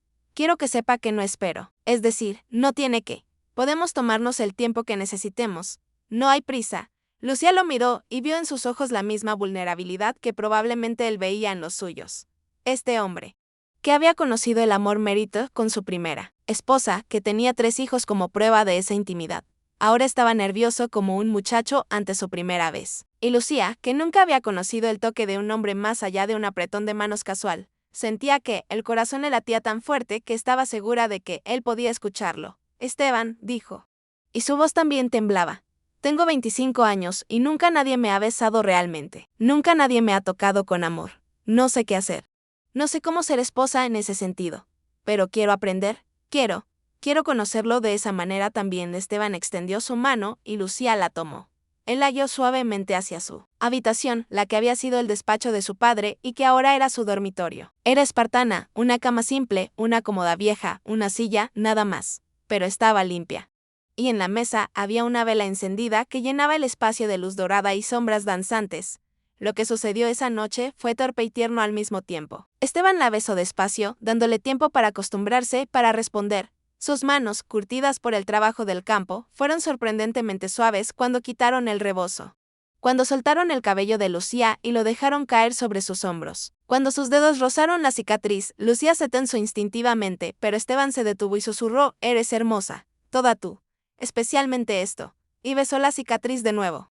Como había hecho aquella primera vez en la cocina, con reverencia y ternura. Y algo dentro de Lucía, algo que había estado cerrado y protegido durante 25 años, se abrió, se permitió ser vista, ser tocada, ser amada. Y aunque fue nuevo y un poco atemorizante, también fue hermoso de una manera que no había palabras para describir. Después, acostados juntos en la oscuridad, con el cuerpo de Esteban envolviendo el suyo en un abrazo protector, Lucía lloró. No de tristeza sino de alivio, de gratitud. De la liberación de haber cargado, durante tanto tiempo, con el peso de ser considerada indeseable y descubrir que, después de todo, era posible ser querida. Esteban le secó las lágrimas con sus pulgares y le preguntó si estaba bien. Lucía sintió contra su pecho, «Estoy mejor que bien», susurró, «por primera vez en mi vida. Estoy exactamente donde debo estar». Los meses siguientes trajeron sus propios desafíos. Catalina, fiel a su amenaza, intentó causar problemas. Habló con el párroco, quien dio un sermón apenas velado sobre la importancia de las apariencias cristianas y el peligro de asociarse con personas de dudosa moral. Habló con el alcalde, quien le recordó cortésmente que lo que un hombre hiciera en su propia casa era su propio asunto mientras no violara ninguna ley. Habló con cualquiera que quisiera escucharla, pero descubrió que el apetito del pueblo por el escándalo tenía un límite. Después de algunas semanas, había otras cosas de qué hablar: fulano que se había fugado con mengana, el comerciante que había quebrado, la sequía que amenazaba las cosechas. Lucía y Esteban se convirtieron en noticia vieja, y eventualmente, en no noticia. La vida en la hacienda Carranza encontró su ritmo. Lucía se levantaba cada mañana y veía su nueva realidad, un esposo que la besaba antes de salir a los campos, hijos que corrían a abrazarla, una casa que cada día se sentía un poco más como un hogar. El trabajo era duro, constante, agotador, pero era un trabajo que tenía sentido, que tenía propósito. Cada comida que cocinaba alimentaba a su familia. Cada prenda que cosía vestía a sus hijos. Cada rincón que limpiaba hacía su hogar más habitable. Y poco a poco, milagrosamente, la hacienda empezó a recuperarse. No mucho, no dramáticamente, pero sí de manera constante. Esteban, que había perdido toda esperanza y todas las ganas de luchar, encontró en Lucía no solo una esposa sino una socia, una aliada. Trabajaban juntos en los campos cuando las cosechas lo requerían. Planificaban juntos cómo invertir el poco dinero que ganaban. Soñaban juntos con un futuro en el que la hacienda volviera a ser lo que fue, o al menos una versión modesta de eso. Elena floreció bajo el cuidado de Lucía. Dejó de ser esa niña seria y callada para convertirse en una chica alegre y parlanchina. Aprendió a coser y Lucía descubrió que tenía un talento natural para ello. Juntas hicieron vestidos, no solo para la familia sino también para vender en el pueblo, agregando un pequeño pero valioso ingreso a las finanzas de la hacienda. Diego, que había sido tan hostil al principio, se convirtió en el defensor más feroz de Lucía. Cuando alguien del pueblo hacía un comentario sobre su cicatriz, Diego se enfrentaba a ellos con una ferocidad que a veces requería que sus padres intervinieran antes de que empezara una pelea. Y Rosa, la pequeña Rosa, creció sin recordar un tiempo en que Lucía no hubiera estado ahí. Sin saber que, la mujer que llamaba mamá no era la que le había dado a luz, pero sí era la que le daba amor cada día. Pasó un año. Luego 2. Las estaciones se sucedieron con su ritmo eterno, primaveras llenas de flores y esperanza, veranos calurosos de trabajo incesante, otoños de cosecha y gratitud, inviernos duros pero soportables porque ahora tenían leña suficiente y mantas gruesas y una familia que se mantenía unida. En el segundo año de su matrimonio, Lucía descubrió que estaba embarazada. Fue una revelación que llegó con alegría pero también con miedo. Recordaba cómo había muerto la primera esposa de Esteban, cómo el embarazo y el parto habían sido su sentencia de muerte. Y aunque ella era más joven y más fuerte, el miedo estaba ahí, latente. Esteban también sintió ese miedo. Lucía lo veía en sus ojos cada vez que la miraba, en la manera en que insistía en que no trabajara demasiado, en cómo había vendido 2 de sus pocas vacas para asegurarse de que esta vez habría dinero para pagar un buen médico cuando llegara el momento. Pero el embarazo transcurrió bien. Lucía siguió cocinando, cosiendo, cuidando la casa y los niños, aunque ahora con más cuidado, con más descansos. Los niños estaban emocionados ante la idea de un nuevo hermano o hermana. Elena tejió una pequeña manta con lana que habían comprado especialmente. Diego talló un juguete simple de madera. Rosa, que ahora tenía casi 5 años, practicaba cómo cargar un bebé con su muñeca de trapo.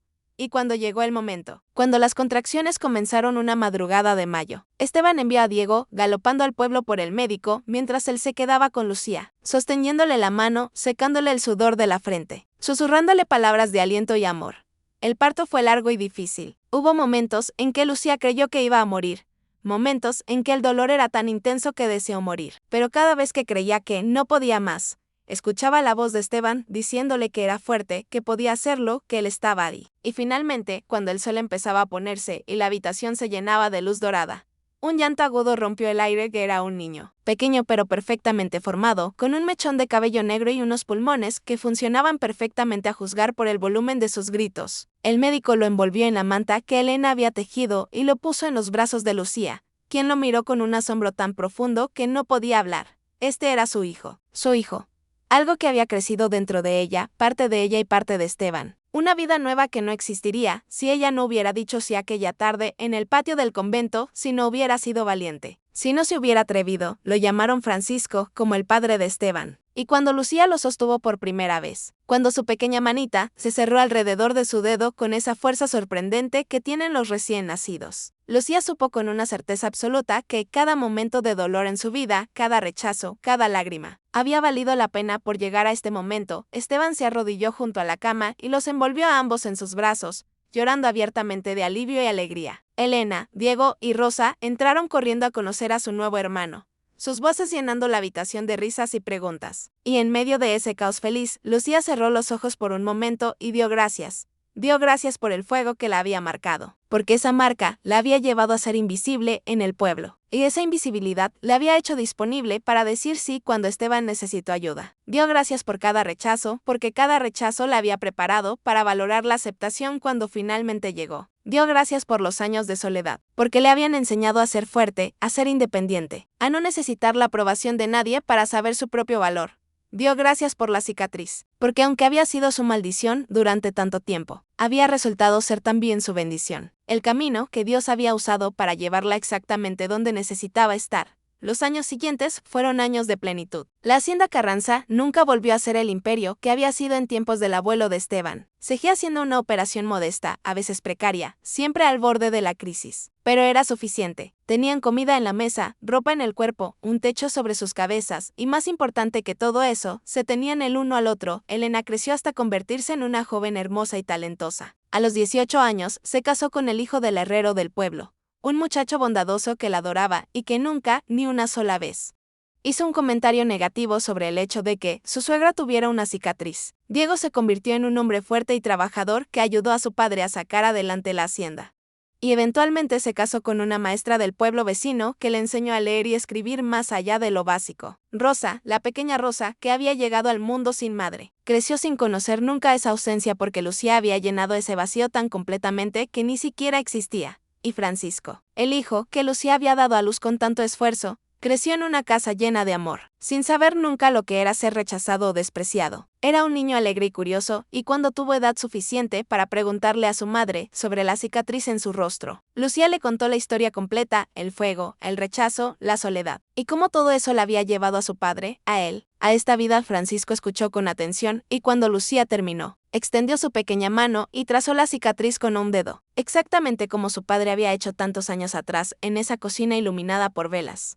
Es bonita, dijo con la sinceridad absoluta de un niño. Parece un rayo de plata. Y en ese momento, Lucía se dio cuenta de que la cicatriz realmente había dejado de dolerle. No físicamente, hacía años que no dolía físicamente, pero también había dejado de doler emocionalmente. La marca seguía ahí, plateada y brillante contra su piel, visible para cualquiera que la mirara, pero ya no la definía. Ya no era lo primero que la gente veía cuando la miraban. Ahora veían a la señora Carranza, la esposa del dueño de la hacienda, la madre de 5 hijos, la mujer que hacía los mejores vestidos de la región, la que siempre tenía una palabra amable y una comida caliente para quien la necesitara. Cuando Lucía tenía 50 años y Esteban 55, se sentaban a veces en el porche de la casa al atardecer, viendo cómo sus hijos mayores regresaban de trabajar en los campos, escuchando las risas de sus nietos jugando en el patio. La hacienda se había estabilizado finalmente. No eran ricos, probablemente nunca lo serían, pero tampoco eran pobres. Habían encontrado ese punto medio donde el trabajo duro y la vida simple se encuentran con la satisfacción y la paz.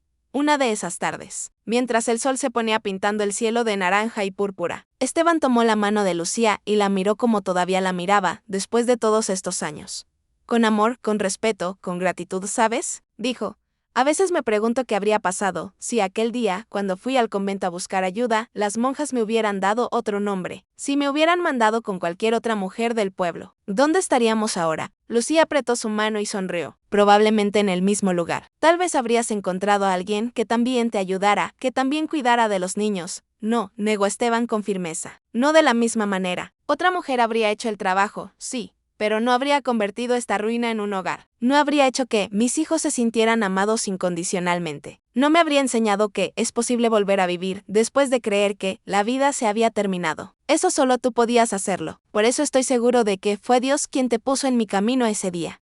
Lucía sintió que las lágrimas le picaban en los ojos, pero eran lágrimas buenas, lágrimas de felicidad. Se llevó la mano de Esteban a los labios y la besó suavemente. Mi cicatriz no desapareció, dijo en voz baja. Sigue ahí, seguirá ahí hasta el día en que muera. Pero dejó de doler el día en que tú la tocaste con ternura en lugar de repulsión. Dejó de definirme el día en que decidí que mi valor no dependía de lo que los demás vieran en mi rostro, sino de lo que yo sabía que había en mi corazón. Y dejó de importar el día en que me di cuenta de que las personas que realmente me importaban no la veían como un defecto, sino simplemente como parte de quien soy. Esteban asintió, sus propios ojos brillantes de emoción. Y yo aprendí que las marcas que el mundo desprecia, Dios las usa para escribir historias de amor eterno. Porque si no hubieras tenido esa cicatriz, si no hubieras sido rechazada por el pueblo, probablemente habrías encontrado tu camino con alguien más, en algún otro lugar. Y yo estaría solo o con alguien que no me entendiera como tú me entiendes. Todo lo malo que te pasó, de alguna manera extraña y misteriosa, fue necesario para que nuestros caminos se cruzaran exactamente cuando debían cruzarse.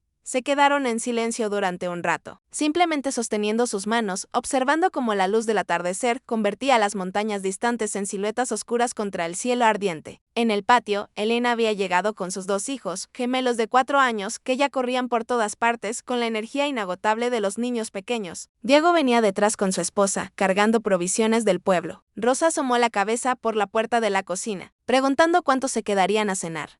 Esta escena, pensó Lucía, esta escena ordinaria de familia reunida al final de un día de trabajo, había sido su sueño imposible durante 25 años, y ahora era su realidad diaria, tan común que a veces olvidaba lo milagroso que era. Uno de los gemelos de Elena corrió hacia el porche, tropezó con sus propios pies y cayó de rodillas. Inmediatamente comenzó a llorar, más por el susto que por el dolor. Lucía bajó los escalones con esa agilidad que los años aún no le habían quitado y levantó al niño, revisando sus rodillas raspadas. Le limpió la tierra, sopló suavemente sobre los rasguños y le dio un beso en cada rodilla. Ya está, mi amor, ya pasó.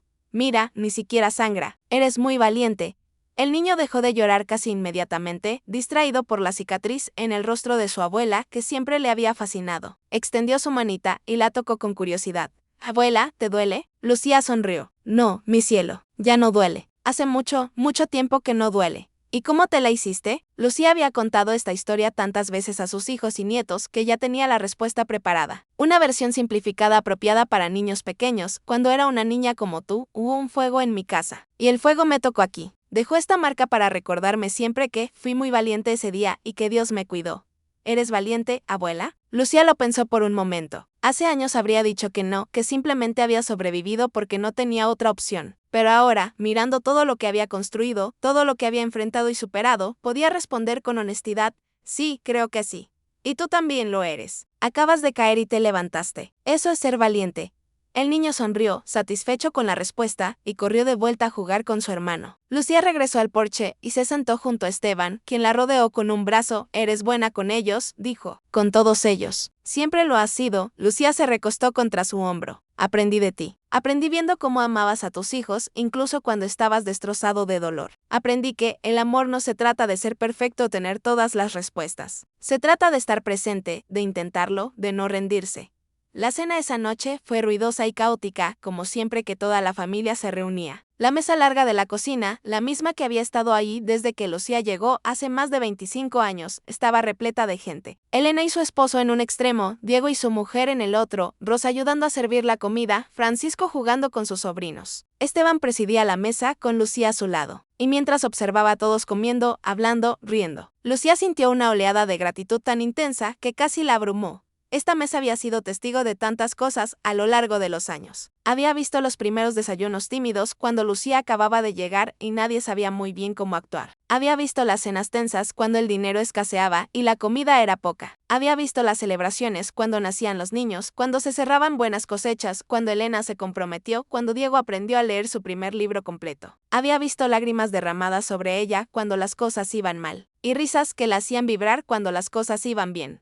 Y ahora aquí estaban todos. 3 generaciones reunidas alrededor de esta mesa vieja y gastada que seguía firme después de tantos años. Exactamente como la familia que la rodeaba después de la cena. Cuando los más pequeños fueron acostados en las diversas habitaciones de la casa que ahora estaban todas ocupadas. Los adultos se quedaron en la cocina, conversando, mientras Lucía preparaba café. Elena estaba contándole a su padre sobre un problema con uno de los gemelos en la escuela del pueblo. Diego discutía con Francisco sobre la mejor manera de plantar el trigo para la próxima temporada. Rosa, que ahora tenía casi 20 años y era maestra en el pueblo vecino, leía en voz alta un artículo del periódico sobre los cambios políticos en la capital. Lucía escuchaba todo mientras servía el café en las tazas desparejas que había juntado a lo largo de los años, y se dio cuenta de algo que la llenó de una alegría profunda y tranquila. Esta era su familia, no por sangre necesariamente, aunque Francisco era sangre de su sangre, sino por elección, por amor, por los años de estar presente en las buenas y en las malas. Elena, Diego y Rosa eran tan hijos suyos como Francisco. Los esposos de Elena y Diego la llamaban mamá con el mismo cariño que sus propios hijos. Los nietos no hacían distinción entre los que llevaban su sangre y los que no. Había creado esto, había ayudado a construir esto. Y no lo había hecho siendo perfecta, sino siendo constante. No había necesitado ser hermosa, según los estándares del mundo. Solo había necesitado ser presente y dar amor sin condiciones. Cuando todos se fueron a dormir o regresaron a sus propias casas, Lucía y Esteban se quedaron solos de nuevo, como todas las noches desde hace más de 2 décadas. Se prepararon para dormir con la rutina cómoda de los matrimonios largos. Él se quitaba las botas, ella se soltaba el cabello. Él apagaba las lámparas, ella doblaba la ropa. Movimientos conocidos, predecibles, que después de tantos años se habían convertido en una especie de danza silenciosa. Ya en la cama, en la oscuridad de la habitación iluminada solo por un rayo de luna que se colaba por la ventana, Esteban la abrazó de la manera en que siempre lo hacía, con su cuerpo envolviendo el de ella, protegiéndola del frío de la noche y del mundo. Lucía se acurrucó contra su pecho, escuchando el latido constante y tranquilizador de su corazón de Esteban, susurró en la oscuridad. Gracias por qué, por verme cuando nadie más lo hacía, por elegirme cuando nadie más me quería, por darme esta vida. Esteban la apretó un poco más fuerte. Yo debería agradecerte a ti. Me salvaste cuando estaba ahogándome. Me diste razones para seguir viviendo cuando había perdido todas las razones. Me amaste cuando yo ni siquiera sabía cómo amarme a mí mismo. Nos salvamos mutuamente. Entonces, dijo Lucía así. Creo que sí.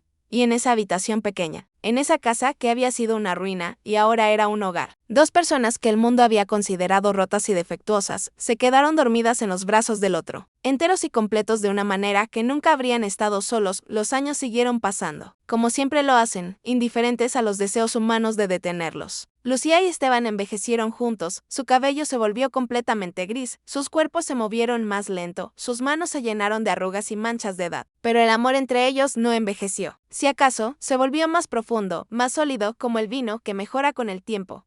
Cuando Lucía cumplió 60 años, los niños organizaron una fiesta sorpresa en la hacienda. Vinieron todos, hijos, yernos, nueras, nietos, que ahora eran adolescentes y niños pequeños que eran bisnietos. Incluso algunos vecinos del pueblo se presentaron. Gente que años atrás la había mirado con desprecio, pero que, con el tiempo, había aprendido a respetar a la mujer que había convertido la hacienda Carranza en un lugar de trabajo. Honesto y amor constante. Tuvo comida abundante, música, baile. Francisco tocaba la guitarra que su padre le había regalado años atrás. Elena había hecho un pastel enorme con las manzanas del pequeño huerto que Lucía había plantado y que ahora era un verdadero vergel. Diego había traído vino de su última cosecha. Rosa había escrito un poema sobre su madre adoptiva que leyó en voz alta y que dejó a todos con lágrimas en los ojos. Y cuando el sol comenzó a ponerse y la fiesta empezó a dispersarse, Lucía se encontró sola por un momento en el porche, ese mismo porche donde tantas veces se había sentado con Esteban a ver el atardecer. Se tocó la cicatriz distraídamente, como a veces aún hacía, y sonrió. La cicatriz seguía ahí, seguía siendo visible, plateada y brillante contra su piel ahora arrugada. La gente todavía la veía cuando la miraban por primera vez. Pero ahora, cuando la veían, lo que pensaban era, ahí está la señora Carranza, la que tiene esa cicatriz interesante. No, ahí está la mujer marcada, la que hay que evitar. El orden había cambiado. Primero era una persona con historia y familia y valor. Y luego, casi como una nota al pie, había una cicatriz. Esteban salió al porche y se sentó junto a ella, tan cerca que sus hombros se tocaban. También él estaba envejeciendo, su espalda más encorvada por los años de trabajo duro, su barba completamente blanca, sus manos temblando ligeramente con el inicio de lo que el médico había llamado artritis. Pero sus ojos, cuando miraba a Lucía, seguían siendo los mismos ojos que la habían mirado con ternura aquella primera vez en la cocina. 60 años. Dijo él. Nunca pensé que llegaría a ver este día. ¿Cuál día? ¿Mi cumpleaños? No, el día en que tendría 60 años y estaría rodeado de familia, de amor, de propósito. Cuando mi primera esposa murió, cuando todo se derrumbó, pensé que mis días serían una simple cuenta regresiva hacia la muerte. Sobrevivir día a día sin realmente vivir. Y luego llegaste tú, fuiste tú quien me dio la oportunidad, señaló Lucía. Pero fuiste tú quien la aprovechó. Fuiste tú quien decidió quedarse cuando era más fácil irse. Fuiste tú quien amó a mis hijos como si fueran tuyos. Fuiste tú quien convirtió esta casa en un hogar. Yo solo te di la oportunidad. Tú hiciste todo lo demás. Lucía apoyó su cabeza en el hombro de Esteban. ¿Sabes qué es lo más extraño de todo? Durante 25 años completos, pensé que mi cicatriz era mi maldición. Pensé que era el castigo de Dios, la razón por la que estaba condenada a una vida de soledad. Rogué miles de veces que desapareciera, que se borrara, que nunca hubiera existido. Pero ahora, viendo todo lo que tengo, toda la vida que he vivido, me doy cuenta de que, si no hubiera tenido esta cicatriz, si hubiera sido hermosa, según los estándares del mundo, probablemente me habría casado joven con alguien del pueblo. Habría tenido una vida normal, tal vez buena, tal vez no. Pero no habría tenido esta vida. No te habría tenido a ti, ni a nuestros hijos, ni a esta familia que hemos construido. La cicatriz no fue mi maldición. Fue mi bendición disfrazada. Esteban levantó su mano y trazó la cicatriz con su dedo. Ese gesto, que había repetido miles de veces a lo largo de los años y que nunca perdía su ternura. Las marcas que el mundo desprecia. Dijo en voz baja, Dios las usa para escribir historias de amor eterno. Lucía cerró los ojos, sintiendo el calor de su mano, el peso cómodo de tantos años juntos. La paz profunda de saber que había encontrado su lugar en el mundo, que había importado, que había amado y sido amada. Y así pasaron sus últimos años juntos. Cada día un regalo que no daban por sentado. Vieron a sus nietos crecer y casarse. Conocieron a sus bisnietos y algunos incluso a sus tataranietos. La hacienda Carranza, bajo el cuidado de Diego y con la ayuda de toda la familia, finalmente alcanzó una prosperidad modesta pero estable. No era el imperio que había sido en el pasado, pero era suficiente, más que suficiente. Cuando Lucía tenía 72 años y Esteban 77, él enfermó gravemente. Era el corazón, dijo el médico, desgastado por años de trabajo duro y preocupaciones. No había mucho que hacer, excepto hacerlo cómodo y esperar. Lucía lo cuidó con la misma dedicación con la que había cuidado todo lo que amaba en su vida. Le daba sus medicinas, le preparaba caldos nutritivos. Se sentaba junto a su cama y le leía o simplemente le sostenía la mano mientras él dormía. Una noche, cuando la luna estaba llena e iluminaba la habitación con una luz plateada que parecía de otro mundo, Esteban despertó de un sueño inquieto y buscó la mano de Lucía. Ella estaba ahí, como siempre había estado, sentada en una silla junto a la cama. Lucía susurró con una voz débil pero clara.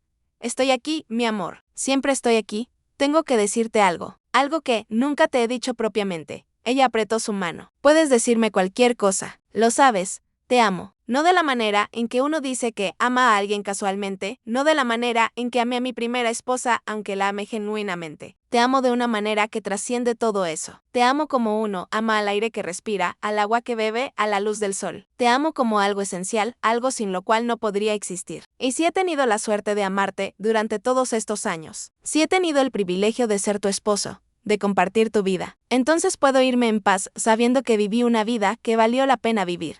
Lucía sintió que las lágrimas le corrían por las mejillas, pero sonreía al mismo tiempo. Y yo te amo a ti de la misma manera. Me diste todo lo que nunca pensé que tendría. Un hogar, una familia, un propósito, pero más que eso. Me diste la oportunidad de ver mi cicatriz no como una maldición, sino como el mapa que me llevó a ti. Me enseñaste que era hermosa no a pesar de mi marca, sino incluyéndola. Y eso, ese regalo, es más valioso que todo el oro del mundo. Esteban sonrió, y en esa sonrisa Lucía vio al hombre que había conocido en el patio del convento hacía tantos años, desesperado y agotado, pero dispuesto a aceptar ayuda de una extraña marcada. Vio al padre que había defendido su dignidad ante su hermana. Vio al esposo que había tocado su cicatriz con ternura en la cocina iluminada por velas. Vio toda su vida juntos condensada en esa sonrisa. Prométeme algo, dijo él, lo que sea, prométeme que seguirás viviendo cuando yo me vaya. Que no te enterrarás en el dolor, que seguirás siendo esa luz para nuestra familia que siempre has sido. Te lo prometo, susurró Lucía. Pero tú también prométeme algo, que me esperarás, en donde sea que vayamos después de esto, que cuando llegue mi momento, estarás ahí para recibirme. Esteban apretó su mano con toda la fuerza que le quedaba. Te lo prometo, te esperaré. Y cuando llegues, lo primero que haré será besarte, justo aquí. Y trazó una última vez con su dedo tembloroso el recorrido de la cicatriz. Esteban murió 3 días después, en la madrugada de un día de primavera, con Lucía sosteniendo su mano y sus hijos reunidos alrededor de su cama. Fue una muerte tranquila, pacífica, la muerte de un hombre que había vivido plenamente y que se iba sin remordimientos. El funeral fue multitudinario. Parecía que todo el pueblo y los pueblos vecinos habían venido a despedir a don Esteban Carranza. Pero más que a un hacendado, venían a despedir a un hombre bueno, a un padre dedicado, a un esposo fiel. Y muchos de los que asistieron miraban a Lucía con respeto y admiración, porque todos sabían que ella había sido su columna, su apoyo. Su amor durante más de 30 años, los meses después de la muerte de Esteban, fueron los más difíciles de la vida de Lucía. El dolor era una presencia constante, un peso en el pecho que a veces la dejaba sin aliento. Pero había hecho una promesa, y Lucía Mendoza de Carranza era una mujer que cumplía sus promesas. Así que siguió levantándose cada mañana. Siguió cocinando para quien la visitara. Siguió cosiendo aunque sus manos ya no eran tan ágiles. Siguió siendo abuela y bisabuela para la creciente familia. Siguió viviendo, y con el tiempo, el dolor agudo se convirtió en una melancolía dulce, en una nostalgia tierna por los años compartidos. Lucía podía recordar a Esteban sin llorar, podía hablar de él con sus hijos y nietos. Compartir historias y risas sobre sus peculiaridades y su bondad. Vivió 4 años más después de la muerte de Esteban. Fueron años tranquilos, años de ver crecer a su familia, de disfrutar el sol en el porche, de coser pequeños vestidos para los bebés que seguían naciendo. Fueron años de aceptación pacífica, de gratitud por todo lo que había tenido, de espera serena por el momento de reunirse con el hombre que había amado. Y cuando ese momento llegó, cuando Lucía se durmió una noche de verano y simplemente no despertó, se fue con una sonrisa en el rostro y su mano descansando sobre el lado derecho de su cara, sobre la cicatriz que había definido tanto de su vida y que ahora, en su muerte, era simplemente una marca más en un rostro que había vivido plenamente, que había amado profundamente, que había importado. En su funeral, Rosa leyó de nuevo el poema que había escrito para el cumpleaños número 60 de su madre, y al final agregó unos versos nuevos que había compuesto esa misma mañana, con lágrimas cayendo sobre el papel mientras escribía. Decían así: dicen que las cicatrices son marcas de batallas perdidas, pero mi madre me enseñó que son mapas de batallas sobrevividas. Dicen que las imperfecciones nos hacen menos, pero mi madre me enseñó que nos hacen humanos, nos hacen reales, nos hacen capaces de entender el dolor ajeno. Dicen que el amor verdadero busca la perfección, pero mi madre me enseñó que el amor verdadero ve más allá de la superficie. Encuentra belleza en las marcas, en las grietas, en las cicatrices, porque esas son las pruebas de que hemos vivido, de que hemos luchado, de que hemos sobrevivido. Mi madre llevó su cicatriz como quien lleva una medalla de honor y nos enseñó que no somos nuestras heridas, pero tampoco debemos esconderlas. Somos la suma de todo lo que hemos vivido, lo bello y lo feo, lo dulce y lo amargo. Y eso es lo que nos hace completos. La enterraron junto a Esteban, en el pequeño cementerio de la hacienda, bajo un árbol que Elena había plantado años atrás y que ahora era grande y frondoso. Y en la lápida simple de piedra, junto a sus nombres y fechas, Diego mandó tallar una frase que resumía toda su historia: las marcas que el mundo desprecia, Dios las usa para escribir historias de amor eterno. Y así termina la historia de Lucía Mendoza de Carranza, la mujer que fue despreciada por su cicatriz hasta que un viudo con 3 hijos la eligió como esposa. Pero en realidad no termina, porque las historias de amor verdadero nunca terminan realmente. Siguen viviendo en los corazones de quienes amaron, en las lecciones que dejaron, en las familias que construyeron hoy, más de 100 años después. Los descendientes de Lucía y Esteban siguen viviendo en esa hacienda en Morelos. La casa ha sido reparada y expandida, pero el porche original sigue ahí, donde 2 personas rotas encontraron la manera de hacerse enteras juntas. Y cuando los niños preguntan por la historia familiar, cuando quieren saber de dónde vienen y quiénes fueron sus antepasados, siempre les cuentan la historia de la abuela Lucía, la mujer con la cicatriz que les enseñó que las marcas externas no definen el valor interno, que el amor verdadero ve con el corazón y no con los ojos, y que todos merecemos una segunda oportunidad sin importar lo que el mundo diga sobre nosotros, porque al final, esa es la lección que Lucía nos dejó, que nuestras cicatrices, ya sean visibles o invisibles, no son nuestras prisiones. Pueden ser nuestras puertas hacia algo mejor, hacia conexiones más profundas, hacia un amor más auténtico. Solo necesitamos el valor de no escondernos, la fe de creer que hay alguien ahí afuera que nos verá como realmente somos y nos amará no a pesar de nuestras imperfecciones sino incluyéndolas. Solo necesitamos estar dispuestos a decir sí cuando llegue la oportunidad, aunque esa oportunidad venga disfrazada de un hombre desesperado con 3 niños en un patio polvoriento.